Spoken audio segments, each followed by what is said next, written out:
प्राकृतिक विधान यह है कि दूसरों के साथ हम जो कुछ भी करेंगे वह कालांतर में अनेक गुना होकर अपने साथ होगा। प्राकृतिक विधान, इसी का नाम है संविधान, सृष्टि का संविधान। जैसे भारत का संविधान है, ऐसे सृष्टि का संविधान है। प्राकृतिक विधान दूसरों के प्रति किया जाता है, वह कई गुना होकर हमारे प्रति स्वतः होने लगता है, स्वतः होने लगता है। हम जो कुछ करते हैं उसका परिणाम हम ही तक सीमित नहीं रहता, अपितु समस्त विश्व में फैलता है। ये बहुत अच्छा विषय सार ये, जो हम वो कालांतर में कई गुना स्वतः स्वतः हमारे प्रति होने लगता है। इसलिए बुराई छोड़ने की बात आती है, क्योंकि वापस हमारे प्रति होता है। कोई भी करे, सामने वाला कोई भी दुनिया में कोई भी करेगा, वो वापस उसके पास कई गुना होकर आएगा।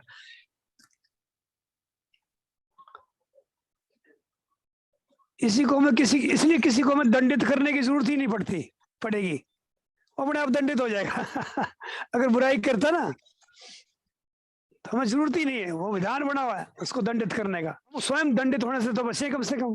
पहले यहां से शुरू करें। ये भलाई करने की बात भी इसलिए आती है, भलाई अनंत तो होकर के भलाई होगी। हाँ हाँ। अब भलाई होगी, अपनी भलाई होगी, वापस भलाई हो, उसमें कोई आपत्ति नहीं है। पर बुराई वो अपनी हो, इसमें हमको सबको आपत्ति है।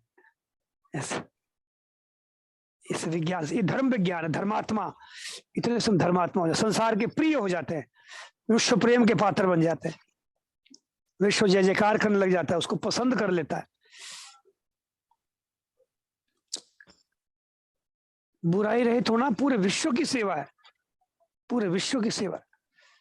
और भलाई करना समाज की सेवा है, सीमित है। पर बुराई रहित होना पूरे विश्व को उसका असर होता है।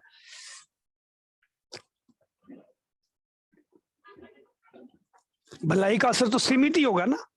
रोटी किसी को खिलाई तो भूख उसी की मिट्टी, दूसरे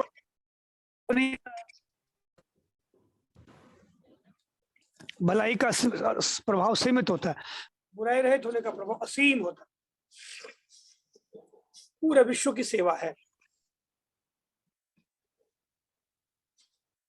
ऐसा गुरुवाणी कह रही है जी के मंगलमय विधान, उसके अंतर्गत सारी बात है, मंगलमय विधान है सब। मंगलमय विधान ऐसा उनका एक पुस्तक रचना है, ग्रंथ है। तो ये मंगलमय विधान है, संविधान है सृष्टि का। ये किसी मानव का बनाया हुआ नहीं, किसी राष्ट्र का बनाया हुआ नहीं है, रामकृष्ण आदि अवतारों का बनाया हुआ भी नहीं। मंगलमय विधान है आरंभ से ही। वे जब एक से अनेक हुए तो इसी सूत्र से हुए, मैं एक ही अनेक हो जाऊं।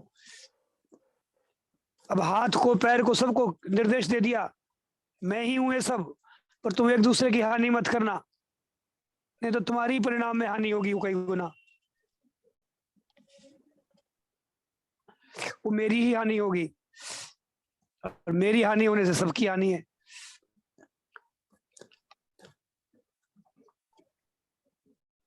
इसलिए बुराई का असर पूरे विश्व पर पड़ता है, अपनी कई गुना हानि होती है। मंगलमय विधान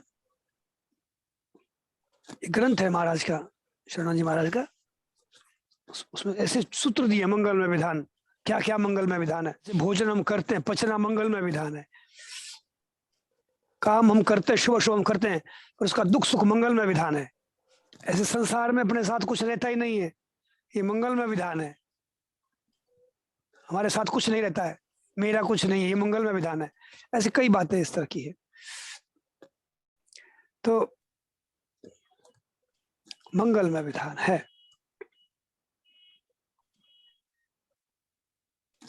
तब ये जो सत्य है ना, अंत वासुदेव सर्वम, अखिलेश जी, ये प्रकाशित हो जाएगा जीवन में। सब, किसी की बुराई नहीं करूंगा मन वाणी कर्म से, और बने जितनी भलाई करूंगा, निकटवर्ती जन समाज की सहयोग करूंगा, अच्छा करूंगा, वाणी से, दृष्टि से, मन से, शरीर से किसी का हित करूंगा, अहित नहीं करूंगा। भगवान ही है, ये परमात्मा ही है सब, ये अनुभूति हो जाती है, यहां पहुंच जाएगा वो। एक प्रभु ही है, ये ज्ञान प्रकट हो जाएगा जीवन। हृदय शुद्ध हो जाता है, और शुद्ध हृदय में है का प्रकाश हो जाता है, अनुभव में आ जाता है, जो सद वस्तु है उसकी प्राप्ति हो जाती है। इतना ही नहीं, सृष्टि का जो रचयिता है, किसी की बुराई नहीं करोगे तो वो तुम्हें खोजेगा, तुम्हारे पीछे चलेगा वो। अनुव्रजामि अहम नित्यम पूये ये तेंगरी रेणु भी, मैं उसके पीछे पीछे चलने लगता हूं ताकि उसकी चरण की धूल से मैं पवित्र हो जाऊं। इतनी महिमा है इस बात की, बुराई रहित होने की। तन कर मन कर वचन कर, देत न काहू दुख, पातक झरत है देखत वा के मुख।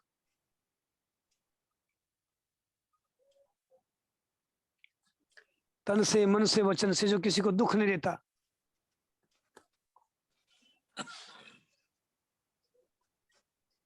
उसके मुख देखने से पाप नष्ट हो जाता है, इतना वो पवित्र हो जाता है। और बुराई छोड़ना हमारे सबके बस की बात है, बुराई करना सबके बस की बात नहीं है, भलाई करना भी सबके बस की बात नहीं है।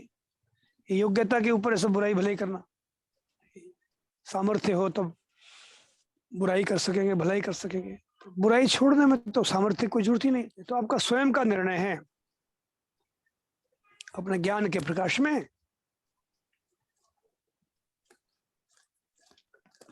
मैं मन वाणी कर्म से किसी की हानि नहीं करूंगा। एक बहन ने कहा कि मुझे मेरे पति सत्संग में नहीं आने देते, इसी महामानव से कहा मुझे पतिदेव सत्संग में नहीं आने देते। तो इन्होंने कहा, लाली लाली, परिवार की सेवा करना, खूब सेवा करना, पति की भी खूब सेवा करना।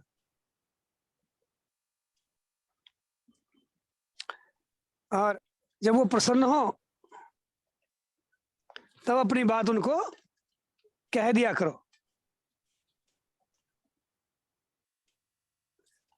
अपनी इच्छा जो है ना व्यक्त कर दिया करो। केवल कथा की बात नहीं है, कोई भी बात, सूत्र दे दिया, अगर वो पूरी कर दे तो वाह, और पूरी ना करे तो वाह वाह।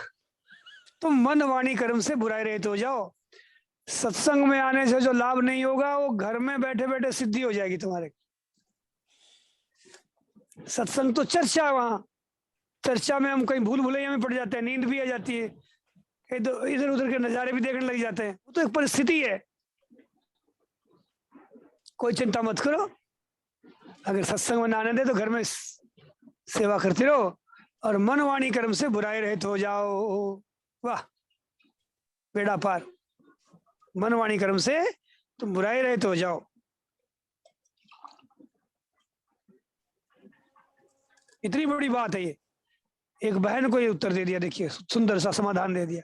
अब हमारी बहनें जितनी सुन रही है, माताएं हैं, बताओ कहां पराधीनता रहेगी। सत्संग सब ही सुलभ, सब दिन सब देसा, ये बात सिद्ध कर दी इस महापुरुष ने।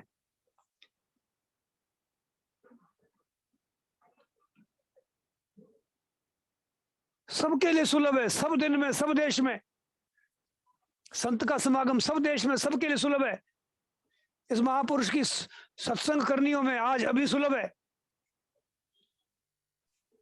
इनकी ये बात पकड़ लो, संत का जीवन तो उनकी वाणी है। तो संत का संग हो गया, संत का संग सत्संग हो गया। मन वाणी कर्म से बुराई रहे तो जो, अगर शरणानंद की हमें सत्संग करनी है अभी कर सकते हैं। मुद मंगलमय संत समाजू, सो जग जंगम तीर्थ राजू। संत समाज मुद और मंगल का मूल है। फिरता प्रयागराज है ये। माघ का महीना देखो, प्रयाग के बड़े स्नान की महिमा है अभी माघ महीने में।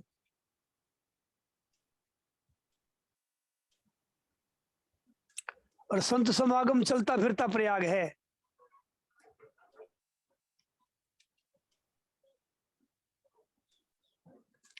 सो जग जंगम, जंगम बोलते हैं चलता फिरता, एक स्थावर एक जंगम। स्थावर माने जो एक जगह अचल है, तो वो प्रयागराज तो स्थावर है, एक जगह अचल है। और संत समागम है, ये चलता फिरता प्रयाग है, जंगम तीर्थराज है।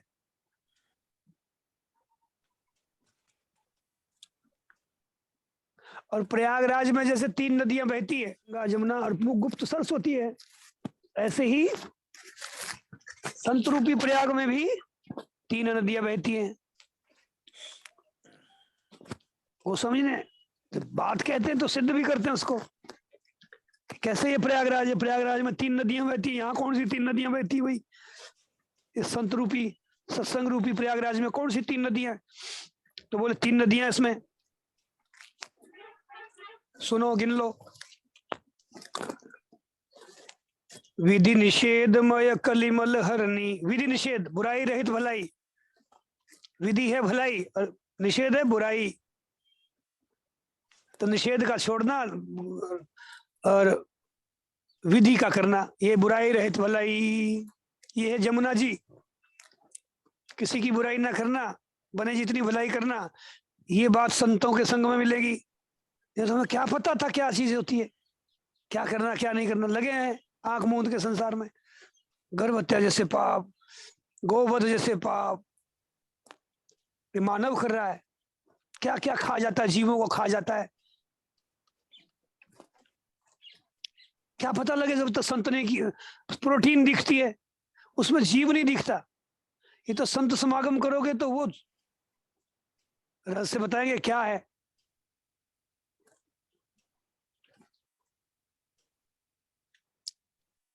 जीव को खा जाते हैं। अब दुनिया में देखो, सर्च करना पड़ता, अब रोंगटे खड़े हो जाए, ऐसे ऐसा मानव हो गया है। जो ही मर्जी उसमें प्रोटीन दिखती है, जीवों में प्रोटीन दिखते, कैल्शियम दिखता है, विटामिन दिखती है, उसमें जीव नहीं दिखता कि ये भी मेरा मेरा स्वरूप है। ये चीज संतों के पास मिलती है। तो ये पहली नदी है जमुना, कि तुम किसी की बुराई मत करो, क्योंकि कालांतर में ये कई गुना तुम्हारे प्रति होगा। ये कहाँ बात सुनने को मिलेगी अखिलेश जी? बाजार में मिल जाएगी ये चीज। ठाकुर जी ने संत समागम दे दिया महाराज जी। हम्म, ठाकुर जी ने इसलिए संत समागम दे दिया, बाजार में मिल नहीं सकती है। ये बिल्कुल बिल्कुल, ये अमेरिका में मिलेगी, इंग्लैंड में मिलेगी, चाइना में मिलेगी चीजें। खा खा करके सब बर्बाद होने की तरफ जा रहे हैं। ये चीज सनातन धर्म में मिलेगी, भारत में मिलेगी। भारत के सनातन धर्म में निश्चित, सनातन धर्म के मूर्तिमान स्वरूप है ये महापुरुष, इनमें मिलेगी। संतों के पास सनातन धर्म का मूर्तिमान स्वरूप मिलता है, विश्व को आलोकित करता है। तो यही जमुना जी है संतों की सभा में। विधि निषेधमय कलिमल हरणी, ब्रह्म कथा रवि नंदनी बरनी। रवि, रवि देखो पीछे हमारे रवि है, सूर्य। रवि नंदिनी माने सूर्य पुत्री जमुना। ये कर्म कथा, यही जमुना है। ये संतों की सभा में मिलता है कर्म का रहस्य। कौन सा कर्म करना, कौन सा नहीं करना, ये संतों की सभा में ज्ञान होगा। नहीं तो हमें है ही नहीं ज्ञान, देखा देखी बस, वो कर रहे हैं हम भी करें। अरे क्या है ये, सही भी है क्या, गलत तो नहीं गई, उसकी परख ही नहीं रहेगी। तो ये संतों के पास होता है। पहली नदी है जमुना, बुराई रहित भलाई, यही जमुना है, व्यवहार का सार है। और गंगा क्या है संतों के पास? संतों की प्रयागराज में गंगा कौन सी बहती है भाई?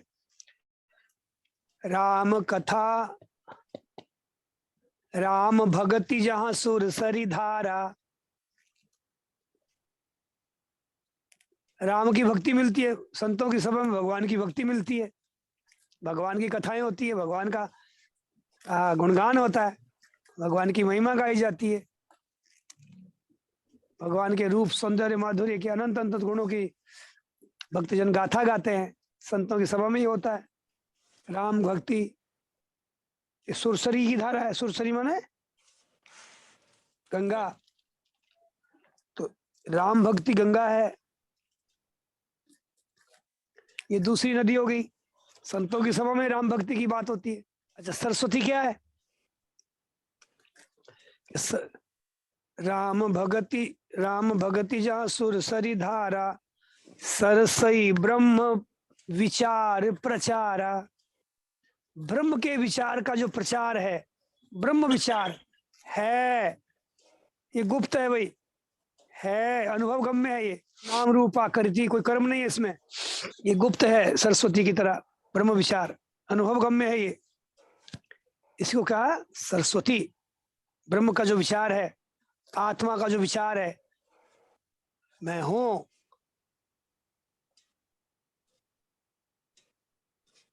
ये जो अनुभव स्वरूप अपनी सत्ता है, अचल स्थिर सत्ता है, इस तरह का जो अनुभव है, इंद्रियातीत अनुभव है,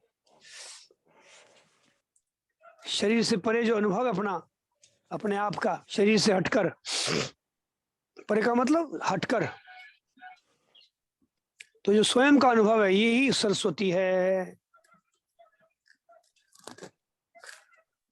तो संतों की सभा में ये तीनों नदियां बहती है, इसलिए भी चलता फिरता प्रयाग है। तो मुद मंगलमय संत समाजु, सो जग जंगम तीरथ राजू, विधि निषेधमय कलिमल हरणी, कर्म कथा रविनंदनी बरनी। राम भगति जहाँ सुरसरी धारा, सरसई ब्रह्म प्रचार विचार प्रसारा। आगे कहा ये सत्संग क्या है, ये संगम चलता फिरता प्रयाग, सब ही सुलभ सब दिन सब देसु, सब ही सुलभ सब दिन सब देसा, सादर सेवत समन कलेसा। क्लेश सब नष्ट हो जाएंगे, सादर आदर भक्ति से। हाँ, सरस्वती का अर्थ है विवेक का आदर, विवेक का जो प्रकाश दिया है उसका आदर करके अचाह अकिंचन अप्रयत्न हो जाना, स्वरूप में स्थित हो जाना। ये विचार पथ, योग ज्ञान योग भक्ति योग कर्म योग जमुना, ज्ञान योग विचार योग विवेक का आदर ये सरस्वती, और प्रभु है भक्त मेरे हैं ये गंगा। ये तीनों चीजें संतों की सभा में, तब वो संत समागम है, नहीं तो भाई अधूरा है। केवल भक्ति भक्ति है, अगर विवेक नहीं है वहां, और कर्मों का खाली कर्म जो मर्जी। आज संत महात्मा गर्भपात पर कम बोलते हैं, आज के जो संत महापुरुष हैं समाज में, बड़ी बड़ी बड़ी सभाओं में कथा तो कहते हैं, सत्संग की ब्रह्म की बातें तो कहते हैं, पर ये कर्म का बोध नहीं कराते लोगों को। गर्भ हत्या महापाप है, ब्रह्म हत्या से दुगुना पाप है, ये नहीं कहते लोगों को, नहीं कहते। हाँ, गाय का वध बंद हो, गऊ की सेवा हो, दान ले आओ, गायों को दो, इधर ही दो, ऐसा इस तरह की तो बात चलती है सथा कथाओं में, खूब जोर शोर से चलती है। फलानी गौशाला है, फलाना ये करो, अच्छी बात है, परंतु गर्भ हत्या बंद हो, ये उससे भी भयंकर पाप है, बहुत जरूरी है ये।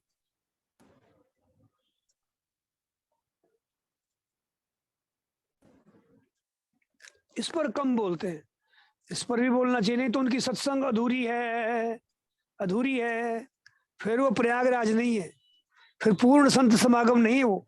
तीनों का विवेचन होना चाहिए संतों की सभा में। कर्मों पर भी जोर दे, बुराई रहित हो जाओ, क्यों हो जाओ कि प्राकृतिक मंगल में विधान है, तुम्हारा किया हुआ तुम्हारे प्रति कालांतर में कई गुना वापस होगा, इसलिए भलाई करो, क्योंकि भलाई होगी अपनी तो कोई आपत्ति नहीं है। तो बुराई मत करो, क्योंकि बुराई अपनी वापस होगी नहीं, तो हम बुराई चाहते नहीं है, इस न्याय से बुराई छोड़ दो। अपनी हानि नहीं चाहते तो बुराई छोड़ दो, और अपनी हानि हम चाहते नहीं, इसलिए बुराई छोड़ने की बात। तो ये है प्रयाग संतों का, और सबके लिए सुलभ है ये। बताओ अभी हमारे लिए सुलभ हो रहा कि नहीं? स्वामी जी का शरीर नहीं है अभी, शरणानंद जी का शरीर नहीं है अभी, सेठ जी का शरीर नहीं है अभी हमारे पास, पर संत समागम हो रहा है कि नहीं?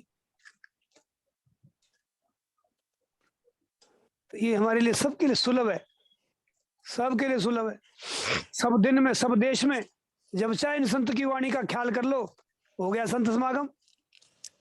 चलता फिरते प्रयाग में डुबकी लगा ली तुमने। उस प्रयाग में इस प्रयाग में बहुत फर्क है। उस प्रयाग में डुबकी लगाने वाला तो जो जाएगा कभी वही तरेगा, और खाली पाप ही नाश होते हैं, वहां ज्ञान नहीं होता है। प्रयागराज में डुबकी लगा लो, गंगा में लगा लो, तत्व ज्ञान हो जाएगा? नहीं होगा। भक्ति जाग जाएगी? नहीं जगेगी। खाली पाप नष्ट हो जाएंगे तुम्हारे, और ज्ञान नहीं हुआ, भक्ति नहीं जगी, तो फिर पाप हो जाएंगे। पापों की जड़ तो बनी रही अज्ञान। अज्ञान नष्ट होता है संत रूपी प्रयागराज में स्नान करने से, इसलिए ये और श्रेष्ठ है और हमारे लिए सुलभ हो जाता है। जब चाहो तब, अभी अभी। पर हम बाहर के प्रयाग की तो बड़ी चिंता करते हैं, माघ का महीना जाए, कष्ट सहेंगे, भले ही धक्के खाएंगे।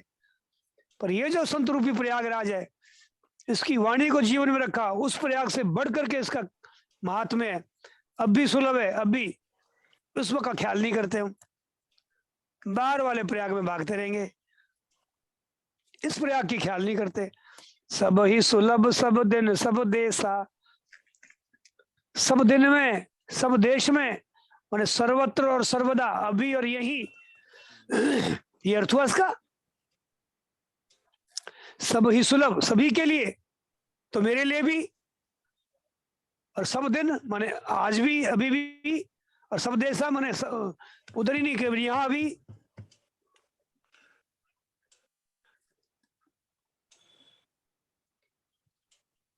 सबके लिए, सभी के लिए, सर्वत्र और सदा। इसलिए मेरे लिए अभी और यही सत्संग रूपी प्रयागराज सुलभ है।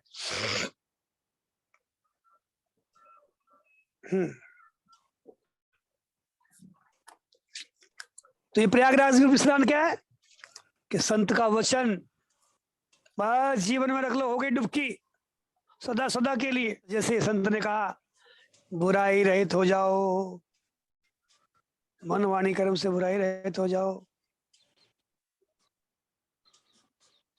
जानी हुई बुराई छोड़ दो।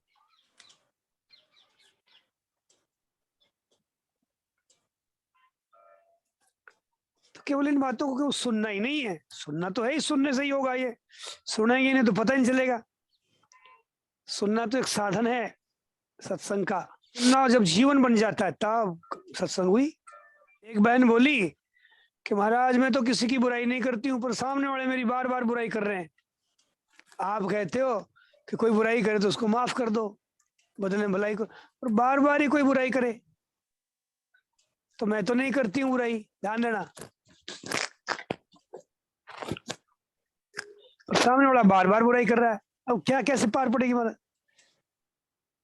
तो थोड़ा चुप रह के बोला, मेरा कहा एक बात बताओ भाई, बाहर से शरीर से तो तुम नहीं करती हो बुराई, क्योंकि तुम्हारी पेश भी नहीं पड़ती है, सह लेती हो, पर भीतर मन से तो नहीं करती हो ना? तो बोली महाराज मन में तो आ ही जाती कि हे भगवान।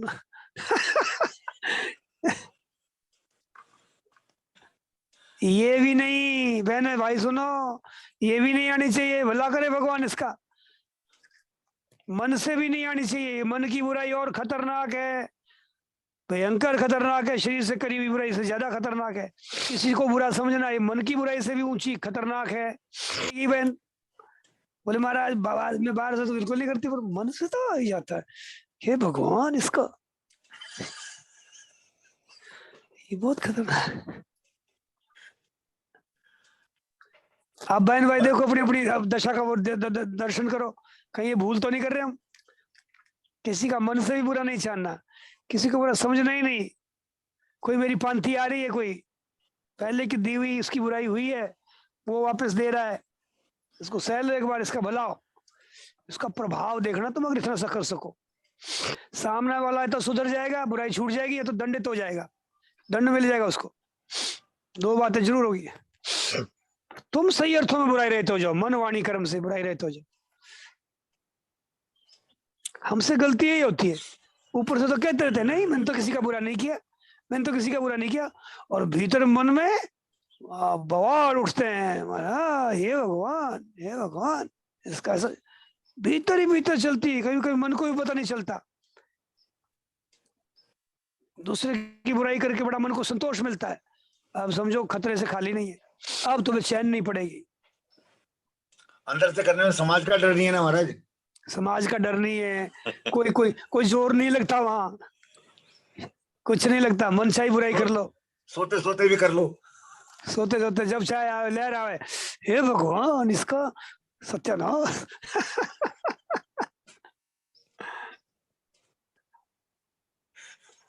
नहीं, आज बहन भाई सब सुनो, no no no no no no no no no no. Swami ji को कहते हैं, ऐसे स्वामी जैसे करते हैं, ना ना ना ना।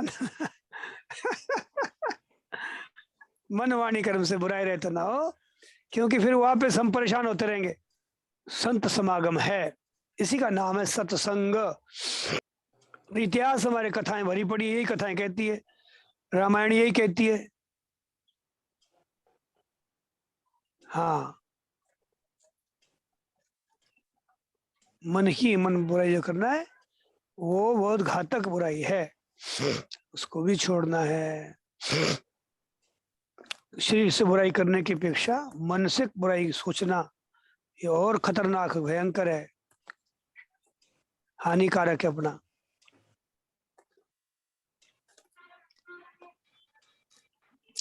किसी को बुरा समझना द्वेष भाव से, एक तो हित भाव से किसी की बुराई को देखना,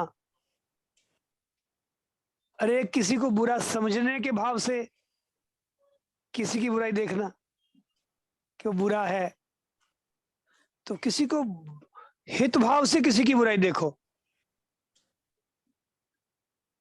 हित भाव, आत्मीय भाव, ये 2 नंबर बात है। वैसे 1 नंबर बात है तो देखो ही मत, तेरे भाव है जो बोल करे, भलो बुरो संसार, नारायण तू बैठ के अपना भोर बुहार।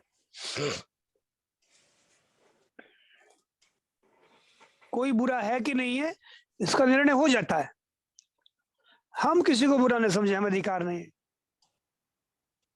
हमारे लिए लीला है भगवान की, ऐसा समझो, सब भगवान की लीला चल रही है, इसमें अपना भला है। बुराई अगर कोई कर भी रहा है तो उसका निर्णय आता है, उसके पास आएगा, लौट कर कई गुना आएगा। संविधान बना हुआ ना, केवल मेरे लिए थोड़ी संविधान, सबके लिए। की हुई बुराई कालांतर में कई गुना होकर अपने प्रति वापस स्वतः होगी। तो जो बुराई कर रहा है अगर है वो बुरा, तो उसका नतीजा उसके पास आ जाएगा। तुम बुरा चाहोगे, तुम बुरा करोगे, तुम बुरा समझोगे तो तुम्हारे पास वापस आएगा, ये तुम्हारी हानि होगी। इसलिए मुझे नहीं अधिकार, अगर कल्याण करना है मुझे तो मुझे बिल्कुल असाधन है ये, मुझे तो भगवान की लीला है, भगवान अपने आप चला रहे सृष्टि, सबको दंडित कर रहे हैं, पुरस्कार दे रहे हैं।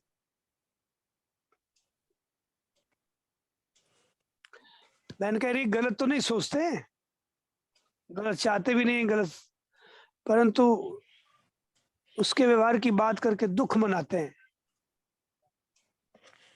हमारी गीतांजलि जी कह रही है, जी जी, दुख मनाते हैं। अगर तुम दुखी होते हो ना, व्यथित होते हो कि यार वो बुराई कर रहा है, दुखी होना तो सही है, ये तो उसके हित के लिए, समाज हित के लिए। बुराई ना करते, आज ये उग्रवाद आतंकवाद ना होता, लेकिन नहीं,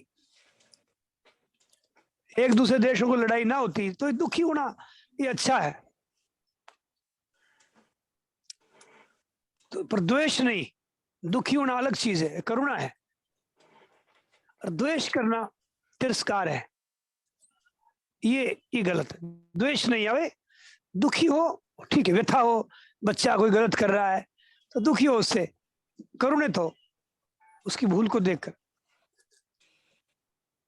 एक कसाई लोग गाया नहीं काटते, गर्भ हत्या नहीं करते, तो दुखी तो हो, द्वेष नहीं करे, प्यार से आत्मीयता से सब भाई बंधुओं को समझाएं, बहनों को समझाएं कि भैया इस पाप से बचो, तो उसमें हित भाव होता है, दुखी होने में हित भाव होता है। और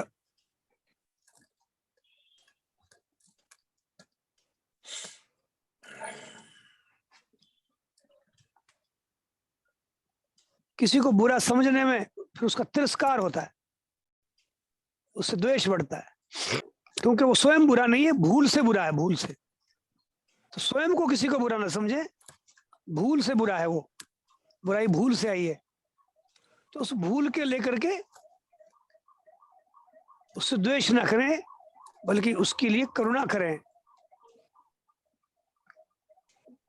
हाँ, ये अच्छा है, उनके लिए करुणा है, व्यथा हो, हे भगवान इनकी मति ठीक हो जाती, सनातन सत्य को स्वीकार कर लेते कि भैया तुम नाश कर रहे हो, तुम्हारा नाश होगा, और दुनिया को भी हानि हो रही है, नरक हो जाती दुनिया भी।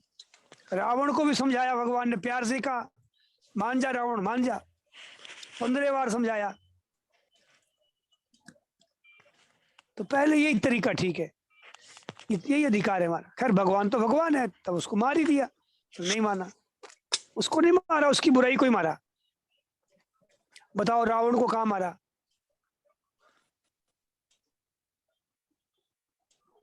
रावण तो आज भी मौजूद है महाराज जी, रावण तो आज भी मौजूद है। द्वारपाल है, द्वारपाल है, ऐसे लठ लेके भगवान की पहरेदारी कर रहे, जय हो प्रभु। कहाँ मारा? सुधार दिया, तार दिया। वो तो उसकी बुराई करने वाला शरीर था ना, उसी को कारण को उसको नष्ट कर दिया, बुराई का जो कारण है। स्वयं को तो तार देते हैं भगवान। तो किसी को बुरा ना समझे, उसको तारें, उसकी बुराई का नाश करने का प्रयास है। कोरोना का नाश करो, रोगी का ही नाश थोड़ी करना होता है। कोरोना से द्वेष करो, परहेज करो, रोगी से द्वेष मत करो। तो मुसलमान है, चोर लुटेरे हैं, जितने भी बुरे इंसान है संसार में, जीवों को खाने वाले हैं, तो उनकी करुणा करो। वो बेचारे दुर्गति कर रहे हैं, अपनी समाज की भी हानि कर रहे हैं। हे भगवान उनको प्यार से समझा सको। रावण को जैसे 15 बार समझाया है, दुर्योधन को भी भगवान ने समझाया। नियत हमारी अच्छी हो। रास्ते में हम जब चलते हैं सुबह सुबह प्रभात फेरी में, हर काम पड़ता, अंधेरा होता है, कई बार थोड़ा उजाला भी होता है, तो सुबह सुबह जो कुत्ते वगैरह होते हैं वो कहीं भी बैठ जाते हैं, गंदगी छोड़ देते हैं रास्ते में, और भी होती है गंदगी कई तरह की। तो वो गंदगी दिखानी पड़ती है सामने वाले को, देखो देखो भाई सावधान, यहाँ कहीं पैर ना पड़ जाए, वो दोष दिखाना पड़ता है। तो दोष दिखाने का अर्थ वो उससे द्वेष नहीं है, गंदगी गंदगी है तो गंदगी से कोई द्वेष नहीं, गंदगी तो गंदगी है, पर वो उससे बचने का लक्ष्य है कि इस दोष से हम बचें। तो किसी की बुराई दिखे तो उसको भी बचाएं उस बुराई से, और अपने भी उन दोषों से बचे। अपने में तो नहीं कहीं हो, कहीं ऐसी बुराई अपने में ना जाए, तो बचने की दृष्टि से दोषों का विभाग किया गया, गुण दोष। सृष्टि के लिए, सृष्टि के मंगल के लिए गुणों का विस्तार होना आवश्यक है, दोषों का ह्रास होना आवश्यक है।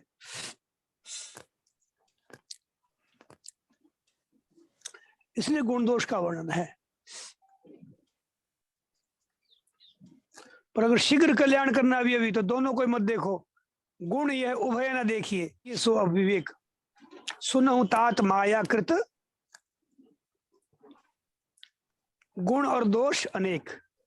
गुण यह उभय न देखिए, दोनों को मत देखो, ना गुणों को देखो ना दोषों को देखो। भगवान की लीला है, भगवान की लीला है।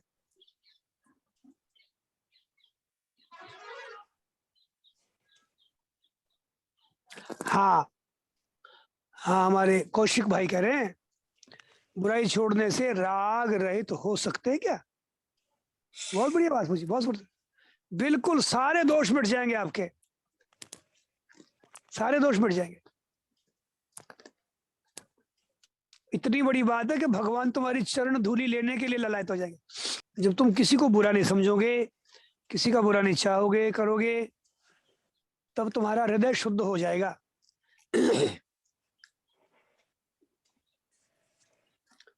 और शुद्ध हृदय का अर्थ यही है, राग आदि के जो दोष है, गंदगी सब बिल्कुल सर्वे भवंतु की भावना का ऐसा रस है। राग में भी क्या है कि रस ही तो है, राग आसक्ति इसमें भी तो रस ही है, पर इससे ऊंचा रस जब तुम्हारे अंदर से बुराई निकल जाएगी, तब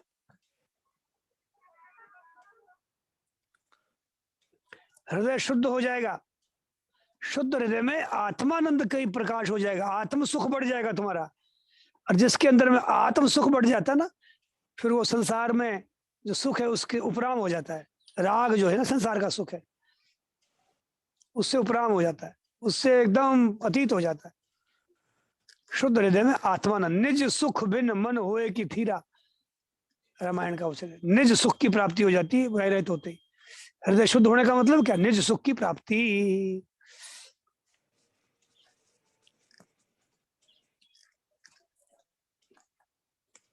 क्योंकि निज सुख तो है ही है। वो इस संसार में बुराई करते रहने से, बुरा चाहते रहने से हमारा हृदय अशुद्ध हुआ, सुख ढक गया। स्वार्थों के कारण से बुराई करते हैं, देह मान करके बुराई करते हैं, तो यही मूल में राग है, देह आदि का। तो जब हृदय शुद्ध होता है तो निज सुख प्रकट हो जाएगा, आनंद प्रकट हो जाएगा आपके अंदर, बड़ा मस्ती रहेगी और तुम देहातीत अवस्था को स्वतः अनुभव कर लोगे। शरीर का भी राग मिट जाएगा, संसार का भी राग मिट जाएगा, सारे दोष निवृत्त हो जाएंगे। तो मन वाणी कर्म से बुराई रहित हो जाओ लाली, घर में रहते हुए सिद्धि हो जाएगी। अगर पतिदेव सत्संग में नहीं आने देते हैं तो तुम सेवा करती रहो और मन वाणी कर्म से बुराई रहित हो जाओ। सत्संग में आने पर ऊंचे से ऊंची बात यही तो पकड़नी है, तब तो सत्संग हुई। नहीं तो आयोजन हो गया, एक वो समारोह हो गया, बस मिलना जुलना हो गया, सुनना सुनाना हो गया। तो सत्संग का असली अर्थ तो यही है कि अभी अभी अभी अभी हम चाहे तो अभी यही जहां जहां हम सत्संग कर सकते हैं, सत्संग कर सकते हैं। तो बुराई रहित होना ये संतों का संग है असली। संतों में यही तो चीज होती है, बुराई रहित होते हो। और दूसरी चीज उनमें संतों की ये होती है, सत्संग का दूसरा पहलू ये निवेदन किया, ज्ञान विवेक का प्रकाश। ज्ञान का विवेक का जो प्रकाश, ज्ञान विवेक एक ही चीज है। वो प्रकाश हमें दिखा रहा है। क्या दिखा रहा है? मिला हुआ सदैव रहता ही नहीं है, हम सबको दिखा रहा है। महाराज जी एक प्रश्न ये है कि जैसे मान ली बुराई रहित हो जाएं तो फिर कुछ भी करने की आवश्यकता नहीं है ना? कुछ भी करने की इतनी एक बात सही, हाँ, बाकी सारा काम हो जाएगा, सब काम हो जाएगा। स्वतंत्र साधन है ये एकदम। यहां तक इस महात्मा ने कहा कि भगवान तुम्हारी चरण धूलि लेने के लिए ललायत हो जाएंगे, भक्ति की पराकाष्ठा आ जाएगी जीवन में। क्योंकि जहां तुम बुराई रहित हो वही तो परमात्मा है। तुम किसी को बुरा नहीं समझोगे तो वहां परमात्मा का प्रकाश आ जाएगा।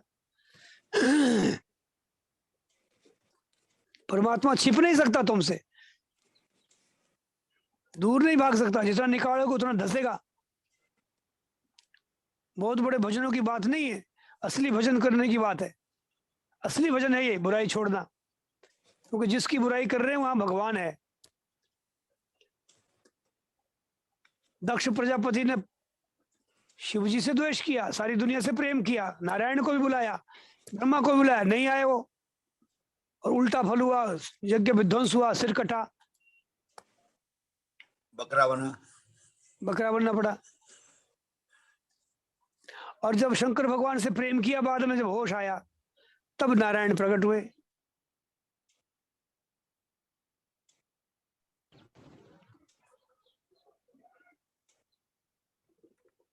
प्रत्यक्ष बात है, शास्त्रों में हम ध्यान नहीं देते, कथाएं सुनते पढ़ते हैं, पर जब संतों की बातें पकड़ते हैं तब शास्त्रों में उस कथा का मर्म समझ में आता है।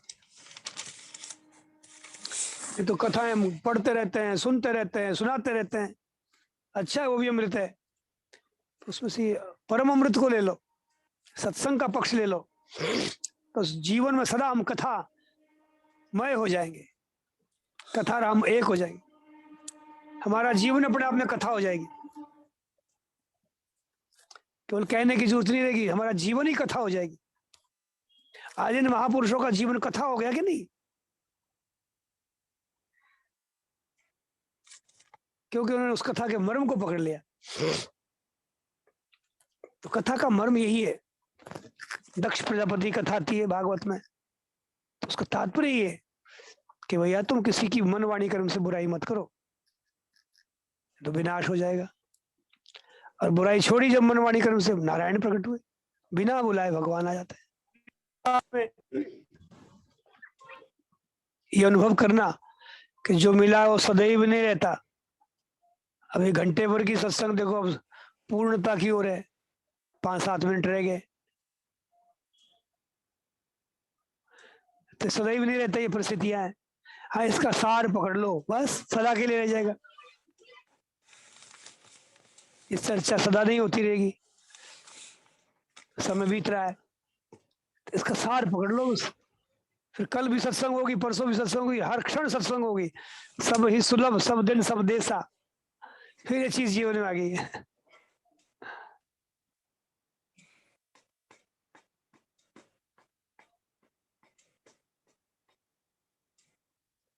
ऐसी बढ़िया बात है। हाँ, हमें चाहिए कि हमें कुछ नहीं चाहिए, कि हमें कुछ नहीं चाहिए,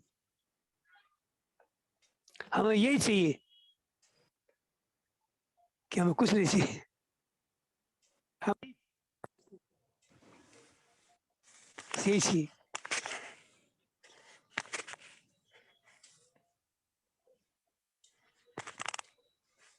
महाराज जी, आपके सत्संग से ये बालिकाएं विदुषी हो गई।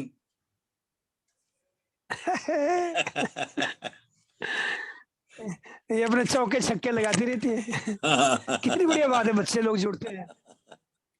अब ये बालिकाएं आगे बढ़ी होंगी, समाज में कितना इनके द्वारा परिवार को, संबंधियों को प्रकाश मिलेगा इनके जीवन से। चाहे प्रवचन ना करे, इनका जीवन बोलेगा। जीवन का जो बात निकली होती है वो गहरा असर करती है।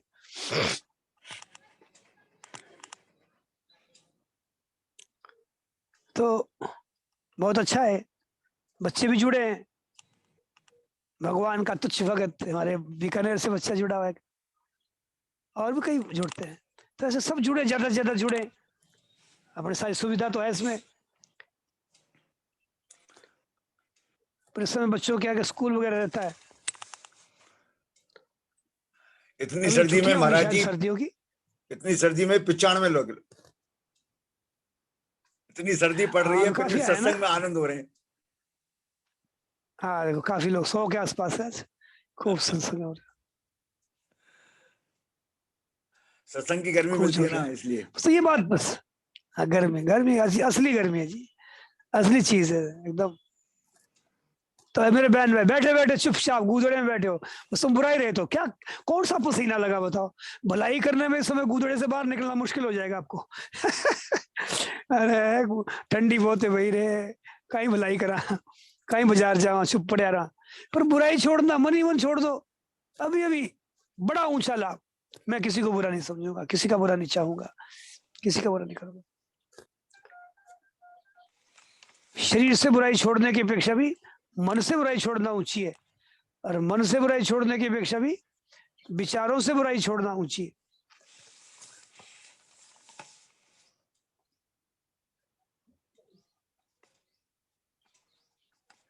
तो किसी को बुरा न समझना, किसी का बुरा न चाहना, किसी का बुरा न करना, ये गूदड़े में बैठे बैठे भी कर सकते हो।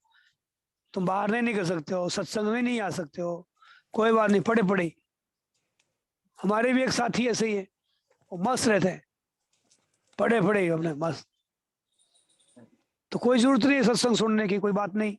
इतनी सी बात कर लो, सबका भला हो भगवान। गूदड़े में पड़े पड़े बताओ कौन सा खर्चा लगा?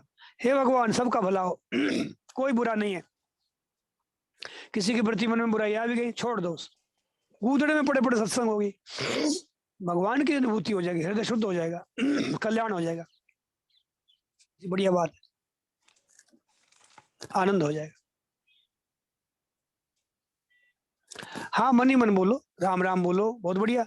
राम राम बोलनी नहीं, अपने आप आने लगेगी, आपके अपने आप होने लगेगी राम राम। भक्ति अपने आप जाग जाएगी तुम्हारे अंदर। ऐसी बढ़िया बढ़िया बातें।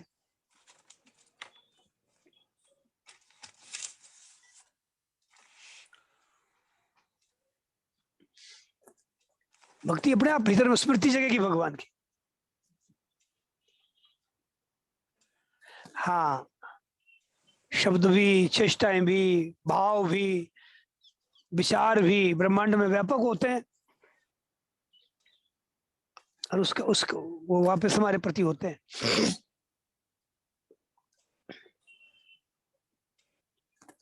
तो ये तीन तरह की बात आई। संत का जीवन संत समागम क्या है? तीन बातें। त्रिवेणी, प्रयागराज, तो बुराई रहे तो भलाई, ये पहली बात संत में होती है, तो हम भी ले सकते हैं अभी अभी। दूसरी बात होती है विचार के विवेक के प्रकाश में विचार पूर्वक देखें, सदैव अपना कुछ नहीं है, इसलिए मोह छोड़ दे, ममता छोड़ दे, सेवा ना छोड़े, मोह छोड़ दे। ये लक्ष्य तो बनाओ कि मेरा कुछ नहीं है, सच्ची बात है ये, हमारे मोह नहीं छूट रहा, वो बात अलग, पर मेरा है नहीं, इस बात को जगाए रखो, छूट जाएगा। मिला हुआ मेरा नहीं है, ये सत्संग है, अभी अभी कर सकते हैं हम। और भगवान है और मेरे अपने, ये विश्वास पूर्वक, एक विवेक पूर्वक, एक बल पूर्वक बुराई रहे तो भलाई हो ना, विवेक पूर्वक। मिला हुआ मेरा कुछ है नहीं, मिला है सब साथ है, कुछ नहीं है, बिछोड़ने वाला सब नदी नाव संजोग है। और विश्वास पूर्वक सत्संग ये है कि भगवान है, तीनों तरह से सत्संग है, तीनों से कल्याण है तुम्हारा। कोई सी एक बात पकड़ लो, तीनों पकड़ लो तो निहाल हो जाओ, फिर तुम शरणानंद हो जाएंगे, तुम और शरणानंद एक हो जाओगे, ऐसी बात है, तुम और स्वामी जी एक हो जाओगे, तीनों ही पकड़ लो। अरे इन महापुरुषों में स्टडी करो तो तीन ही बातें, किसी की बुराई करते नहीं है, किसी को बुरा, कोई उनका बुरा करे तो भी भले करते हैं।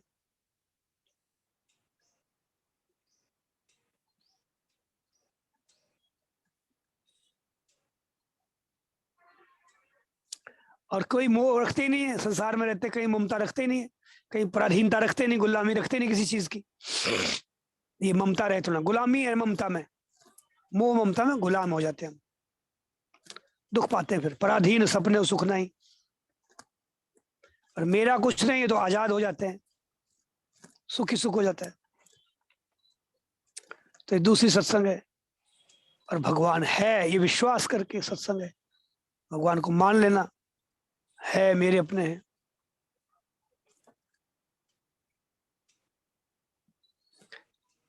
मेरे अपने, फिर भगवान की महिमा को स्वीकार करो, अपन जोड़ो भगवान, अपना आत्मीयता जोड़ो, और फिर उनकी स्मृति जगाओ, प्रभु की याद आएगी, और प्रीति जगेगी, प्रेम जगेगा, प्रभु की स्मृति उठे, प्रेम उठे, प्रेम परमात्मा से अभिन्न हो जाते हैं। तो ये बात रही था। अब सभी बहनों भाइयों को फिर से मेरी, और कोई बात आती हो मन में तो पूछें, अब प्राय समय हो गया है। इस लिंक पर जो प्रवचन है सभी के हृदय में विराजमान नारायण के श्री चरण माथा टेक कर प्रणाम। हमारे एक राज दीदी आती है कोई 11 साढ़े 11 बजे, यूट्यूब चैनल में राज दीदी करके बहन है, स्वामी जी की सत्संग के हिसाब से ही वो 1 घंटे का आधे घंटे का कुछ उनका सत्संग होता है, 11:30 से 12 ऐसे कुछ। तो उनको जवान जवान बच्चे बच्चियां खूब प्रश्न करते हैं उनसे, उनका बड़ा सुंदर समाधान देती है एकदम। बहुत उनका स्लोगन है माथा टेक कर प्रणाम, रोज देखो उसको, रोज आता है वो राज दीदी। उनका सत्संग का चैनल का नाम कुछ है, उनका कोई लिंक है उनका, नारायण रेकी, नारायण रेकी करके है